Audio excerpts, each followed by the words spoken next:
Pada tahun 1863, negara Amerika Serikat yang dipimpin oleh Presiden Abraham Lincoln telah mengumumkan kepada rakyatnya bahwa pembebasan kepada semua segala perbudakan. Karena sebelumnya di negara itu perbudakan telah terjadi bertahun-tahun oleh warga kulit putih kepada warga kulit hitam. Namun tidak semua para cukong-cukong Amerika yang mengindahkan maklumat Presiden Abraham Lincoln. Mereka masih saja merahasiakan perintah presiden, dan juga akibat dari terputusnya informasi membuat para budak tidak mengetahui tentang kabar gembira ini. Hiduplah sepasang suami istri bernama Peter dan istrinya bernama Dodian. Mereka dikaruniai 3 orang anak. Di masa itu mereka dipekerjakan sebagai budak tanpa bayaran di perkebunan kapas milik orang Amerika.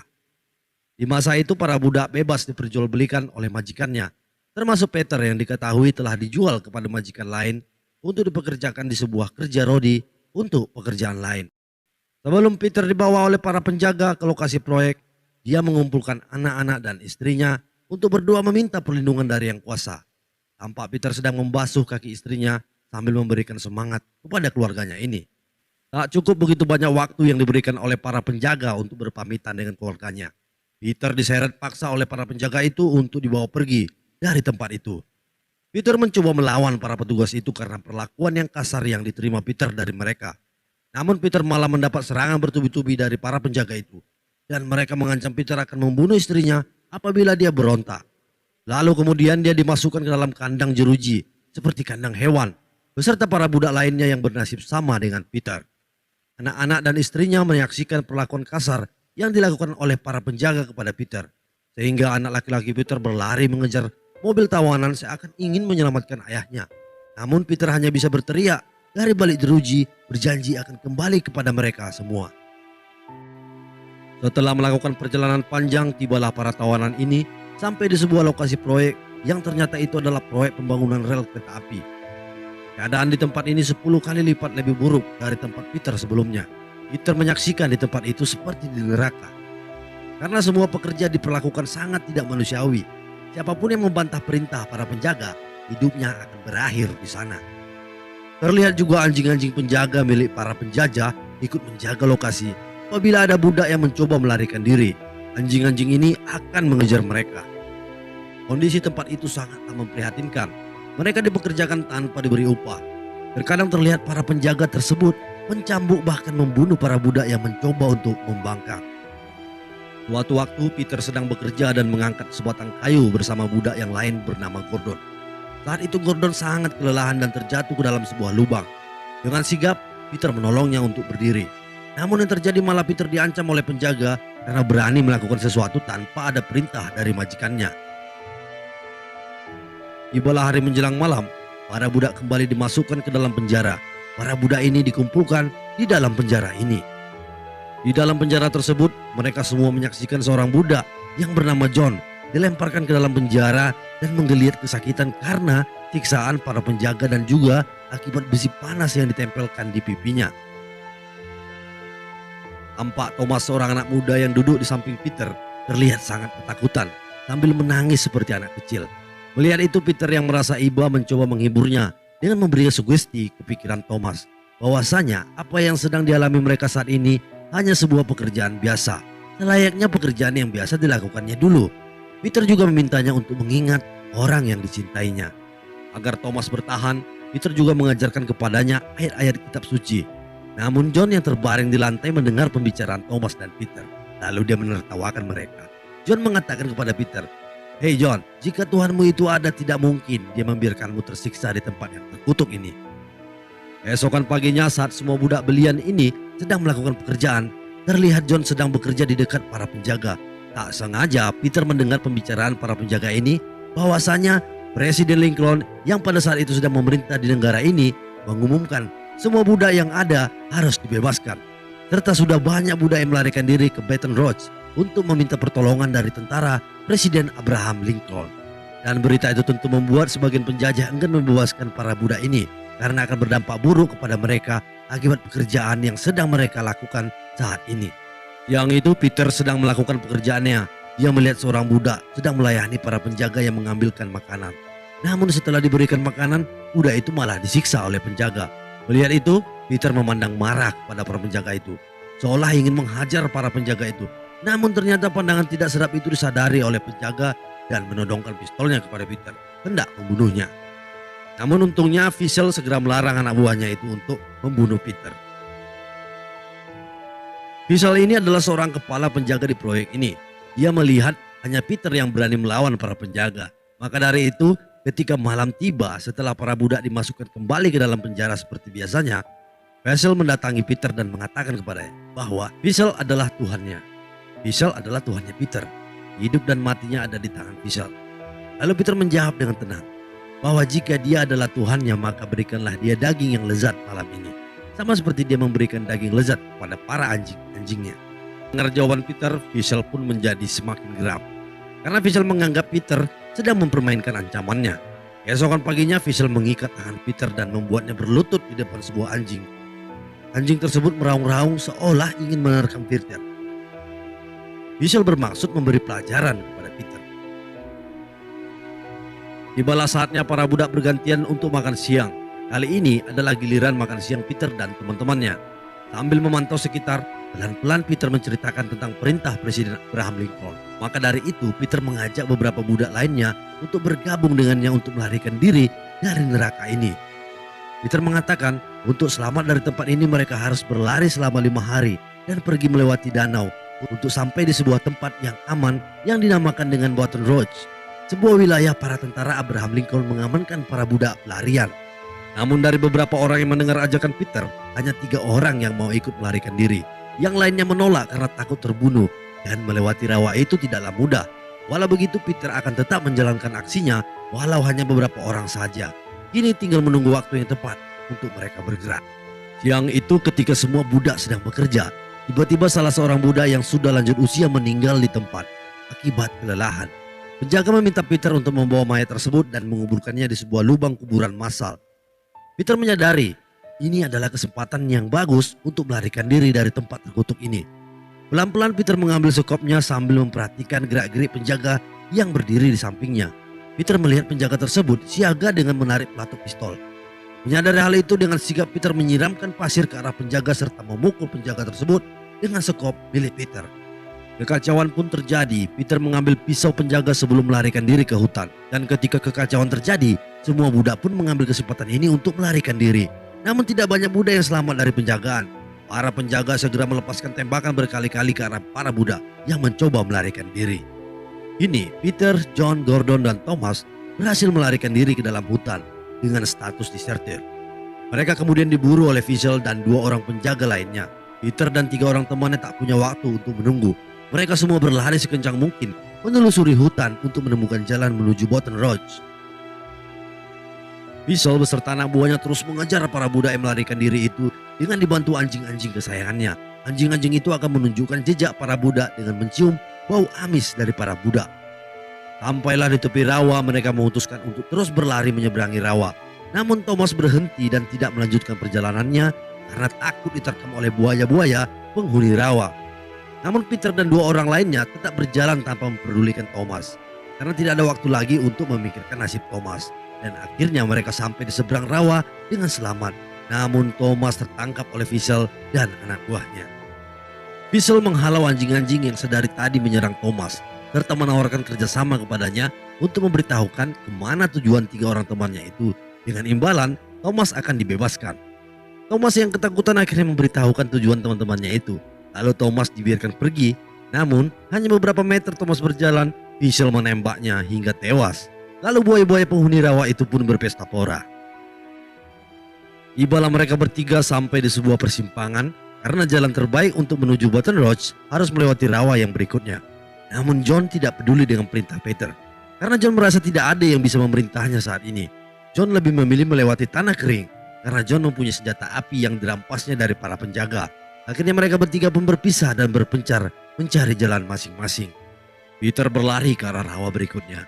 Namun dia baru sadar kalau kakinya berlumuran darah akibat terkena tembakan. Peter harus berpikir bagaimana caranya untuk mengelabui anjing-anjing Fischl karena bau amis darahnya akan memberitahu jejak pelariannya. Tak lama kemudian Peter menemukan sebuah rumah milik keluarga kulit putih di tengah hutan. Peter pun mengambil kesempatan ini untuk mengambil semangkuk air dan mencuri selembar kain yang dijemur di halaman rumah orang kulit putih ini.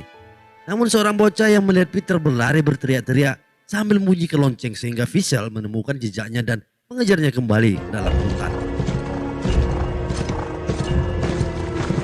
Peter membalut lukanya dengan selembar kain curian tadi agar bau amis darahnya tidak lagi tercium anjing-anjing milik Fischl. Lalu Peter kemudian berlari memasuki rawa-rawa.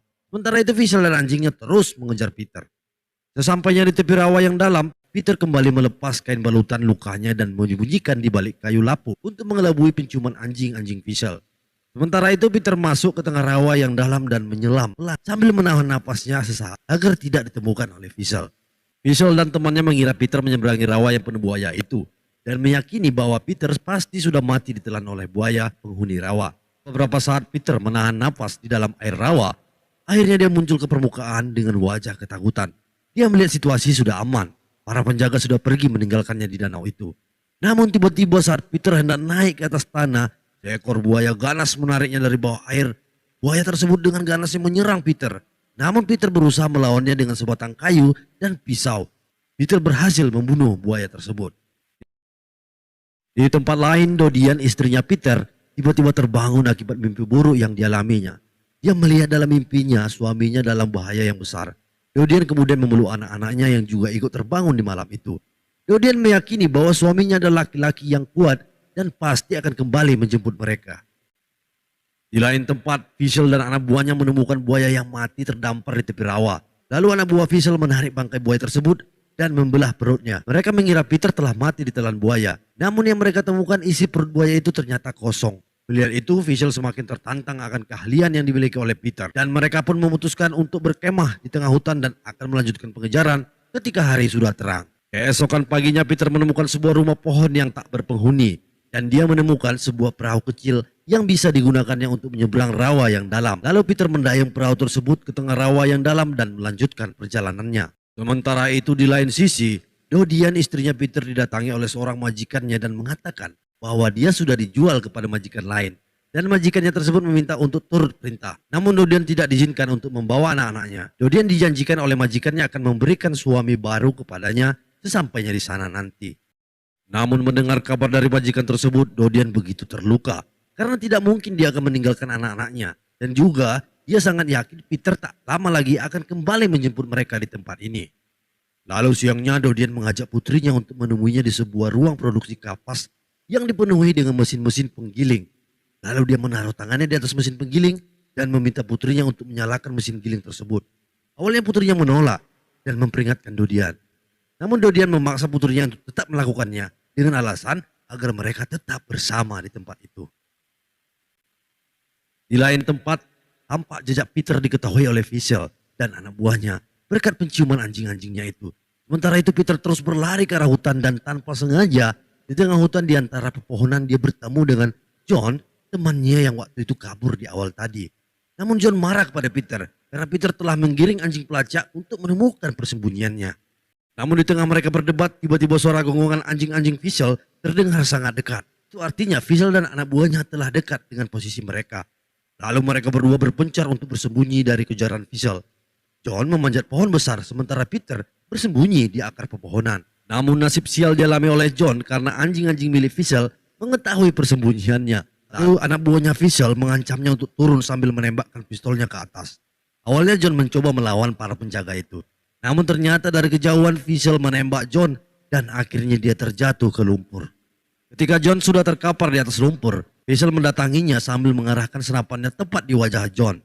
Fischl bertanya keberadaan Peter. Namun kali ini Peter harus berterima kasih kepada John karena dia harus rela mati dibunuh oleh Fischl dan anak buahnya daripada harus memberitahu keberadaan Peter bersembunyi. Peter melihat dari celah-celah pepohonan bagaimana temannya itu dibunuh oleh anak buah Fischl. Peter tetap memaksa dirinya untuk tetap bertahan dan berlari. Dan tiba-tiba Peter melihat kuda-kuda sedang berlarian ke arah hutan. Dan setelah Peter masuk lebih dalam untuk mengetahui apa yang telah terjadi, Peter menemukan sebuah rumah yang sudah terbakar. Dan ternyata itu adalah rumah kaum kulit putih yang telah diserang oleh budak kulit hitam yang melarikan diri. Peter kemudian memasuki rumah tersebut mencari-cari apakah ada sesuatu yang ditemuinya. Dan setelah Peter sampai di sebuah dapur, dia melihat sebuah meja makan yang masih berisi makanan. Peter mengambil beberapa potong roti dan memakannya. Karena sejauh ini Peter sudah sangat kelaparan. Namun tiba-tiba Peter mendengar suara aneh dari ruangan yang lain. Lalu kemudian Peter mengikuti asal suara itu. Dan ternyata di dalam ruangan itu ada seorang gadis kecil yang sedang sekarat. Lalu Peter segera menolongnya dan membawanya keluar rumah yang terbakar itu. Ketika Peter sedang menolong gadis tersebut, namun tiba-tiba anak buah Fischl sudah berada di belakang Peter sambil menodongkan senapannya, serta meminta Peter untuk menyerah. Peter meminta tolong agar penjaga itu tidak membunuhnya. Namun penjaga ini sambil berteriak meminta Peter menyerah. Peter menarik sebuah kalung salib dari sakunya dan dengan sigap menghantamkan wajah penjaga itu dan kemudian merampas senapannya lalu melumpuhkannya. Lalu Peter pergi meninggalkannya lari untuk menyelamatkan diri. Tak lama Peter pergi dari tempat itu, datanglah Fischl beserta anjingnya dan menemukan anak buahnya sudah terkapar namun masih bernyawa. Sambil kesakitan anak buahnya itu mengatakan Peter lari ke arah ladang kapas. Melihat kondisi anak buahnya yang sekarat, Fischl bukannya menolong tapi malah membunuhnya dengan pistol miliknya. Peter mencari tempat yang tepat untuk menunggu anjing itu menghampirinya, lalu Peter membunuhnya. Setelah hari terang, akhirnya Peter sampai di sebuah pantai yang dipenuhi oleh mayat para tentara yang berperang melawan tentara Presiden Abraham Lincoln. Peter berlari mengikuti arah suara-suara meriam tentara Lincoln untuk meminta pertolongan. Namun tiba-tiba Fischl dengan kudanya mendahului Peter dan Fischl mencambuk Peter sampai tersungkur. Ketika Peter dalam keadaan tersungkur, Fischl mengambil sepotong makanan dari sakunya dan memberikannya kepada Peter. Fischl memaksa Peter untuk memohon kepadanya, namun Peter menolaknya dan membuat Fischl marah. Lalu dia menodongkan pistolnya ke arah Peter sambil memaksa Peter untuk memohon.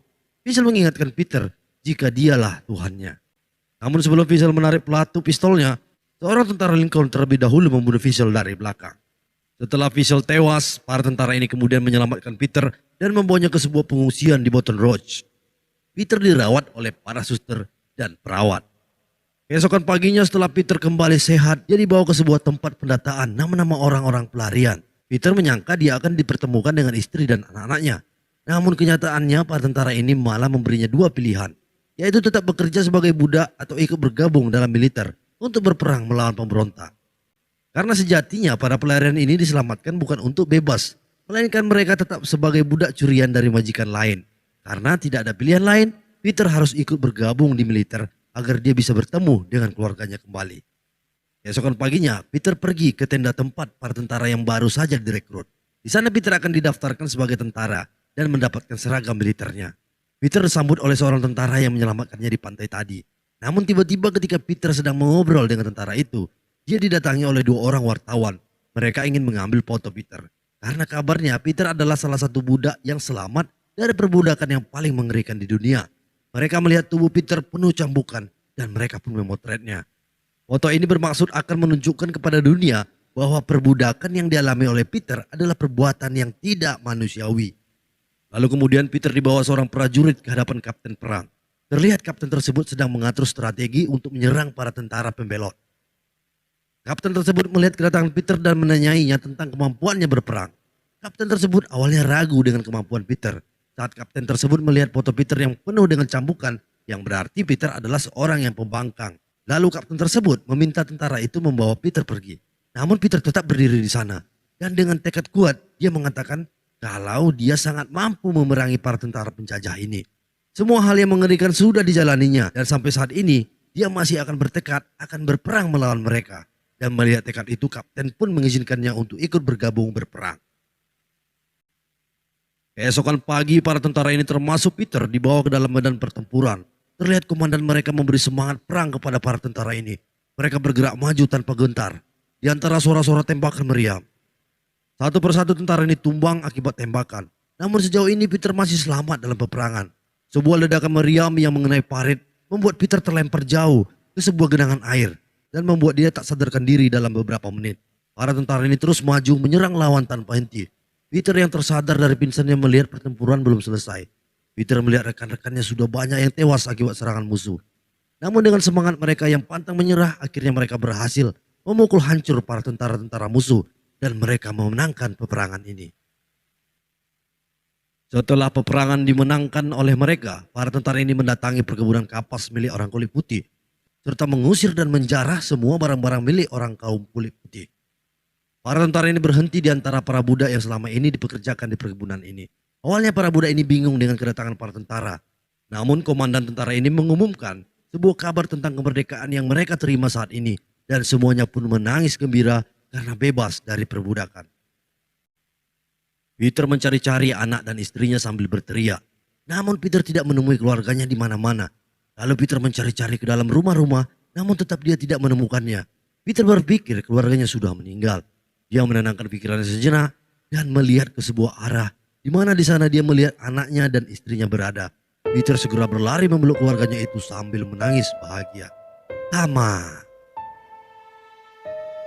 Terima kasih sudah menonton video ini. Semoga kita mendapat sebuah inspirasi dalam cerita. Sampai jumpa lagi di video yang selanjutnya. Ciao.